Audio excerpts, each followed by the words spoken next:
Hi, I'm Dr. John Payne from Piedmont Reproductive Endocrinology Group. I'm a board-certified reproductive endocrinologist, and I'd like to talk to you briefly about PCOS, or polycystic ovarian syndrome. PCOS is a common reproductive endocrine disorder affecting about 5% of women. In PCOS, there are excessive amounts of androgens, or the male-type hormones, which can cause some irregularities in the menstrual cycle and can also lead to other issues such as increased hair growth and insulin resistance, and even something called metabolic syndrome, which would include hypertension and diabetes and possible abnormalities in the lipids such as elevated cholesterol or triglycerides. The diagnosis of PCOS was historically based on elevated androgen levels in the blood such as testosterone or DHEA sulfate. However, the newer criteria involve three things. First, having irregular cycles or not ovulating. Second, the abnormal lab test with elevated androgen levels or insulin resistance. And third, the appearance of PCOS ovaries on ultrasound. And the appearance of PCOS ovaries on ultrasound is basically lots of small follicles that are seen on the ultrasound, which appear like little black circles if you're looking on the ultrasound. In fact, the name was given to PCOS in 1935 before they had ultrasound machines, and it really probably should have been named polyfollicular ovarian syndrome because they're not true cysts in the sense of the word, but they're real little follicles which each one contains an egg, and the woman just has more of those. The hormonal imbalance that's present in PCOS does cause the ovulatory issues, and some women only have issues with ovulation and others have the full-blown PCOS with the metabolic syndrome. Women with PCOS have irregular menses or infrequent menses or sometimes no menses at all. They also could have hirsutism, acne, or the infertility. Many women that have PCOS can be overweight, but there's also a thin variety of PCOS which can have all of the same symptoms. If you are diagnosed with PCOS, treatment will depend upon your goals.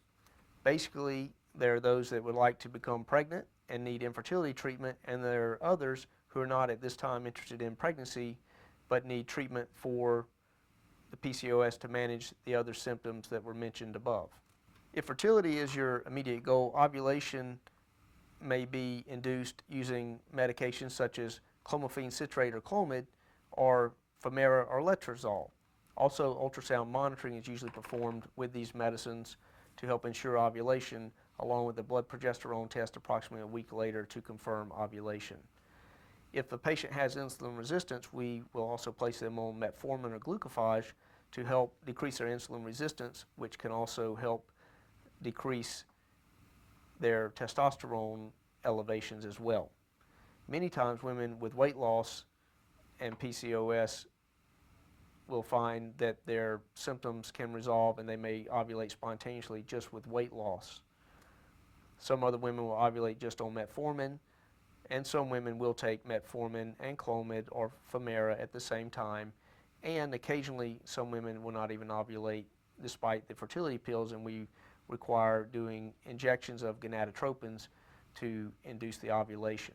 Fortunately for PCOS, we can help almost 80+% of patients ovulate with the medications, and most of those will be able to achieve pregnancy if that is their only issue for their infertility.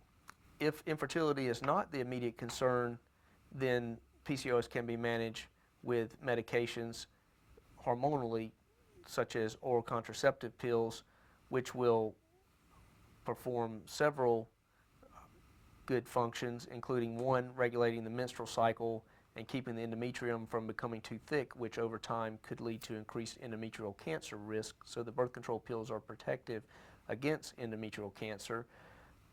Also, the oral contraceptive pills will help decrease the testosterone level in the woman's bloodstream by binding the free testosterone that's circulating in her blood with sex hormone binding globulin, which is increased because of the oral contraceptive pills, and this will decrease her acne and increase hair growth called hirsutism. There are also other medicines such as spironolactone, which can help hirsutism, and creams such as Vanequa that can be applied to small areas to decrease unwanted hair growth, such as over the lip. A combination of these medicines may be needed for the most effective treatment. Even women who are having no issues except for hair growth or menstrual irregularities are recommended to stay in treatment long term so that they can keep PCOS under control, as it is believed to be a lifelong illness. Dealing with PCOS can be difficult emotionally, and we have available the options of talking to our physicians and nurses, as well as clinical psychologists that are available for counseling if the patient needs. And at PREG, we are willing to help you with your PCOS, whether you're attempting to have a child or whether you just want to manage your symptoms